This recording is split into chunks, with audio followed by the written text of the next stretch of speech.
Hey everybody, welcome back to RC Mechanic. This is Kelly, and focusing on finishing up some of the last year's projects. And one of them projects would be this 46 Dodge. We had some steering issues going on, an update to the transmission, and the transmission's installed, but we still have the steering updates to work on. Alright. So let's go ahead, pop this off. We got wires hanging everywhere. Okay, there we go. I'll just set her up here for now. That's where that battery went. Okay. Alright, so on the front right here, we've got, first of all, let's get caught up on what we got going on, right? So I built this servo mount up here. It does not have a panhard bar, and I want to keep it that way. Some people may comment that you're going to have a problem with bump steer since there's no panhard bar, but you know, these trail trucks do not go that fast, so I'm not too worried about it.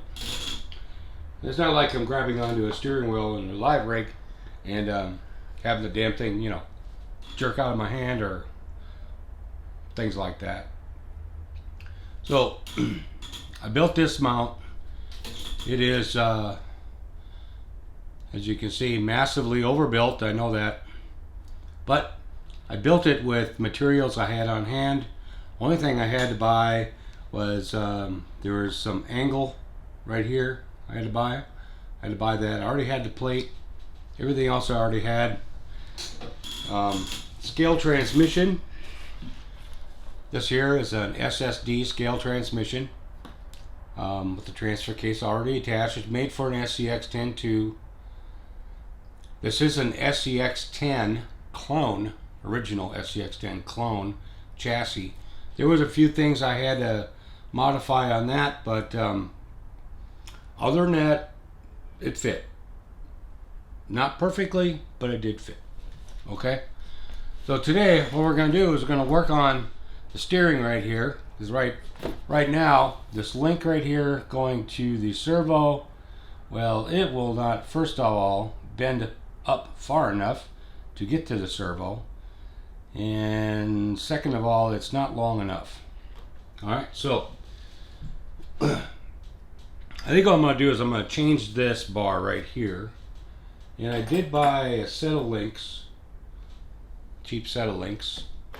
So I can probably put this one right here. They'll have adjustable ends on it, so that's alright. And then I got, there's a variety of different sizes here. There's lower links, upper links, steering links, all that right here, right? So I'm hoping that one of these will work, you know, just fine for this shaft right here.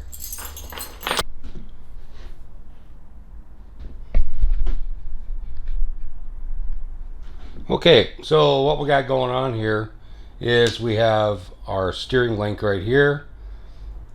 This right here, I believe, would be one of the top links, front or rear, and a couple of the top links right here. We have a lower link here, and then this, I believe, would be like a panhard. And I think there was a straight one around here somewhere. Or this is what I need. All right, I can't remember exactly what the kit entailed. I bought these quite a while ago. So I know I had one that had a curved and one didn't. So this is most likely going to be in place of this right here. Hey guys, I've been working on this for a little bit.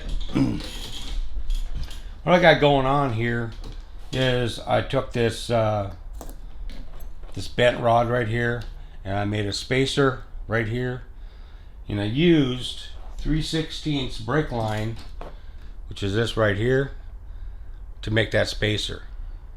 So I made it about as short as I could get it, wherever I put my little cutter. There it is. I just used one of these and cut it.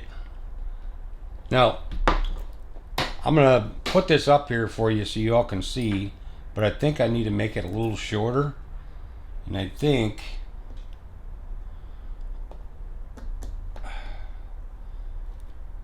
if I just have that spacer right up in here, that brings the steering link right where it should be. Aside from, it's a little bit too long. I would either have to get a longer bolt or shorten that spacer. I think if I shorten that spacer, I'll be just fine. So I could grind it down, use my sander, and just take some off of each end. But I'm going to see if I can go ahead and cut this just a little bit shorter than what we got here.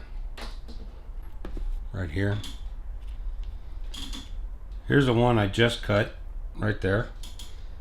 Here's the one I cut just before that. Whoop, get back here.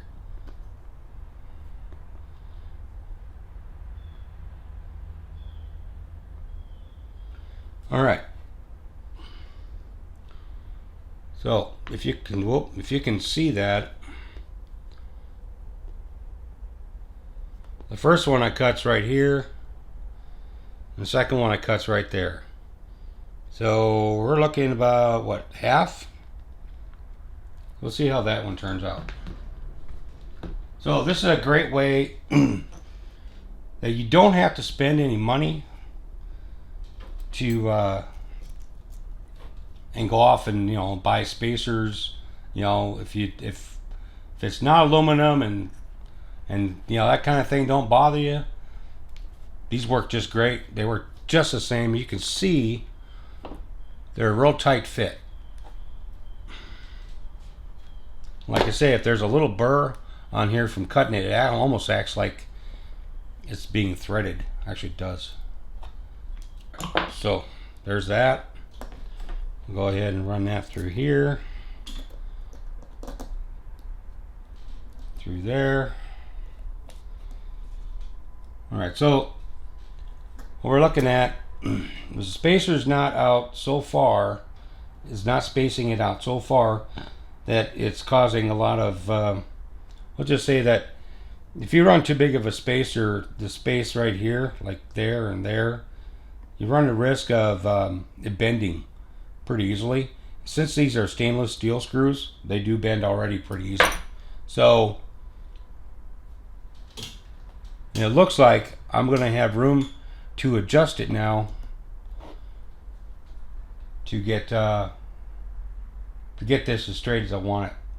All right, so before, what I had going on with the old linkage, like this stuff right here, is that this wasn't adjustable at all, and neither was this. So when I went to hook up the servo horn, it never really lined up, even when it auto-centered it. So this way, I believe, is going to be a lot better. This sits higher. It doesn't stick out so far, I don't think. And it's adjustable. So, okay, I cut me another spacer right here. And let's see if I have a screw that'll work for that. I think that's my fix for that. And still have full range of motion. Actually,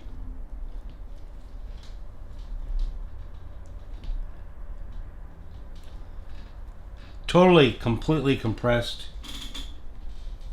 This here, this bar, and this bar right here don't touch.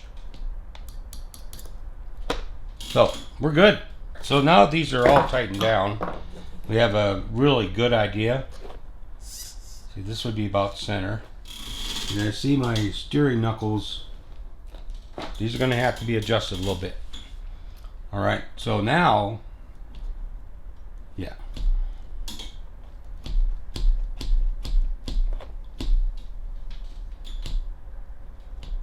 It does hit a little bit with everything tightened down, but not really that much. I think we're good. The other thing I could do for ground clearance is take the screw from the bottom up on both sides, put the nut on top, which I may do anyway. The whole reason why I decided to do this one first is because a viewer actually had a question about this, and he had an SCX10 3, I believe, and he like put these massive shocks on here, probably like 120 mil or something. And so there was such an angle from here up to here that it didn't want to steer, right? Because the straighter you can get this bar, the less work your servo will do, right? So if it's at a severe angle, it's going to have to work really hard. Everything's going to have to work really hard. You're putting extreme stress on the knuckle right here, extreme stress on the horn, on the servo itself. So that's your fix for that. All right. And like I said before, I can turn this. I think I said before, but I can turn this so this bend right here actually goes down instead of up, which I may do anyway. All right, guys. It's the next day because it started storming last night, and my experience with this building is when it starts raining really hard, you can't hardly hear yourself think, let alone talk over it so that you can understand, and you know, it's not very pleasurable. Anyway, where we left off is that this link right here is still a little bit long.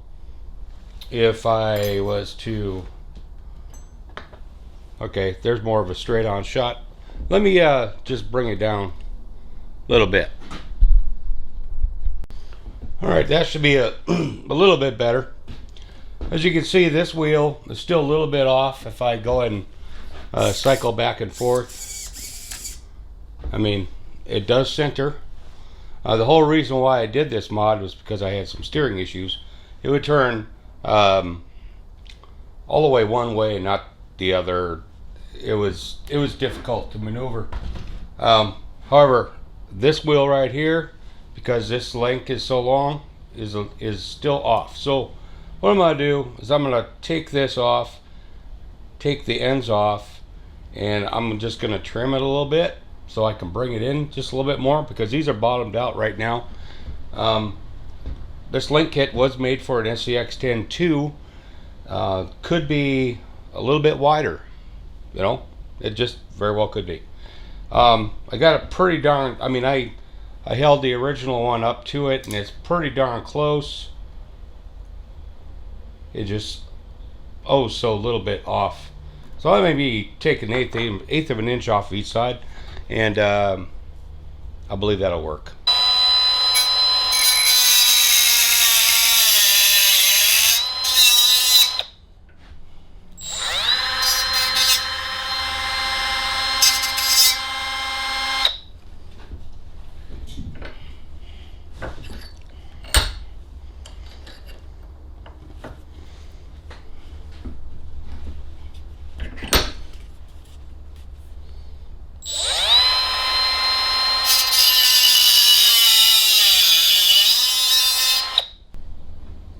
Alright, so I trimmed just a little bit off of here, grabbed a little file like this one right here, just kind of like take the edge, you know, kind of bevel it a little bit, so when it screws on, the plastic end screws on, it'll start easier. So I'll go ahead and just get that going. If I did it right, it should just go right on.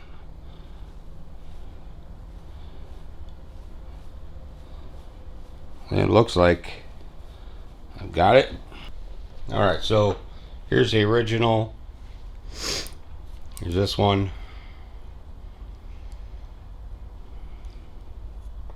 Oops. All right, we're still a little bit off. See if I can get them to screw down just a little bit more. Alright guys, I guess I've become totally spoiled with having a little monitor so I can see what I'm doing. So hopefully you can see what I'm doing here. All right, so what I ended up doing is the very end right here, I trimmed a little bit off because I noticed that there was a shoulder in there that would keep it from screwing down only so far. So actually, if I would have looked a little closer, I would not have had to modify this at all, or maybe I've made only one cut maybe, and just trim these down so that these could turn in farther. However, the way it was is that the stud on the end of this was so long, it probably would have come up to about there, if you can see that. All right, so here's where we're at right now. It is super strong. It is basically centered, right? I got full left, full right. So I'm looking on the top. They look to be the same. So I think that problem's solved, right? Battery basically sits right here, right? So, and then you got your cords. The speed controller is small enough to fit right there, basically. And this little 2-channel sport model should fit right there. So I think what I'm going to do is I'm going to mount them right there. This isn't the one I'm going to use in this truck. This actually came out of the HGP 407. The only reason why I took it out of there is because I already had the correct end on it for this battery. So, yeah. So I think that's going to work out pretty good, and I can just strap this down, and there's still plenty of room. It'll fit under the bed. So, all right, guys. What I'm going to do is I'm going to go ahead and get the other speed controller hooked up. Receiver's already bound. We're only going with the 2-channel now, so I'll get these mounted, and I hope you like this. I think it turned out really good, but the one thing I don't think I ever showed y'all is how well the transmission works, because, well, I can't show you because I have to have wire in wires right here. I think what I'm going to do is just put a Dean's connector here, a male and a female, to hook to the speed controller, because that seems to be a little easier. We'll just do that, and that way there's, you know, it's a positive connection. It's a good connection. It's not like these are not very good. So, and it looks like the wires here are plenty long enough. You can't see that. So the wires here on the speed controller are plenty long enough to fit. Let's see, kind of like there and there, like lay right there, right? So anyway, if you want to see more like this, let me know. This truck is basically finished with this part of it. As soon as I get them all hooked up, we're going to go ahead and test drive her. One thing I found that not using my batteries for so long is that, well, they kind of go dead on their own. So, which isn't the case with my monitor. It went dead on its own. So, hey, if you guys like this, make sure to like, subscribe, hit that little bell so you can be reminded of more content, and remember to keep building, keep fixing. I'll see you next time.